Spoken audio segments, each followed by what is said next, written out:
এটা একটা Z plan. আমি যখন এনেছিলাম তখন এই টবেই ছিল। তো আজকে এটাকে রিপোর্ট করব। আর হ্যাঁ, অবশ্যই রিপোর্ট করার আগে মাটিটাকে শুকনো করতে হবে। তাহলে এইভাবে খুব সহজেই শিকড় না ছিঁড়ে একদমভাবে খুব সুন্দরভাবে বেরিয়ে আসবে। জেড প্ল্যান সম্পর্কে আমার বেশ কিছু ধারণা আছে। সেগুলো হচ্ছে রোদে দিতে হয় এবং জল খুব কম লাগে।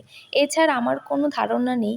তো তোমরা যদি জানো যে এর কি পরিচর্যা করতে হয় সেটা আমাকে জানিও। কিন্তু কারণ আমার মনে হচ্ছে যে আমার জেড প্ল্যান্টটা খুবই ধীরে ধীরে গ্রোথ হচ্ছে। অন্যের গাছগুলো দেখি খুব সুন্দর পাতা বের হয়। তো তোমরা যদি জানো যে কী কারণে হচ্ছে বা কেমন করলে রাখলে পরে গাছটাকে একটু গ্রোথ হবে, তাহলে সেটা কিন্তু আমাকে জানিও। তো রিপোর্ট করার জন্য আমি কিছু দিচ্ছি না, জাস্ট শুকনো পাতা এবং মাটি দিচ্ছি এবং এটার মধ্যেই আমি রাখবো, কারণ আমার কাছে এখন এই মুহূর্তে টব কোনো ফাঁকা নেই। এই মাটির মধ্যে গোবর সার মেশানো আছে, আর তোমাদের কাছে যদি ভার্মি কম্পোস্ট থেকে থাকে তাহলে সেগুলো মেশাতে পারো। তো আজকে এইটুকুই। এবার এর মধ্যে জল দিয়ে রেখে দেব এবং তোমাদের পরবর্তীতে দেখাবো যে কেমন গাছটা আছে। গাছটা যেহেতু এখনও সতেজই আছে, কিন্তু আমার মনে হচ্ছে গাছটা খুবই গ্রোথ কম হচ্ছে। কেন হচ্ছে জানি না।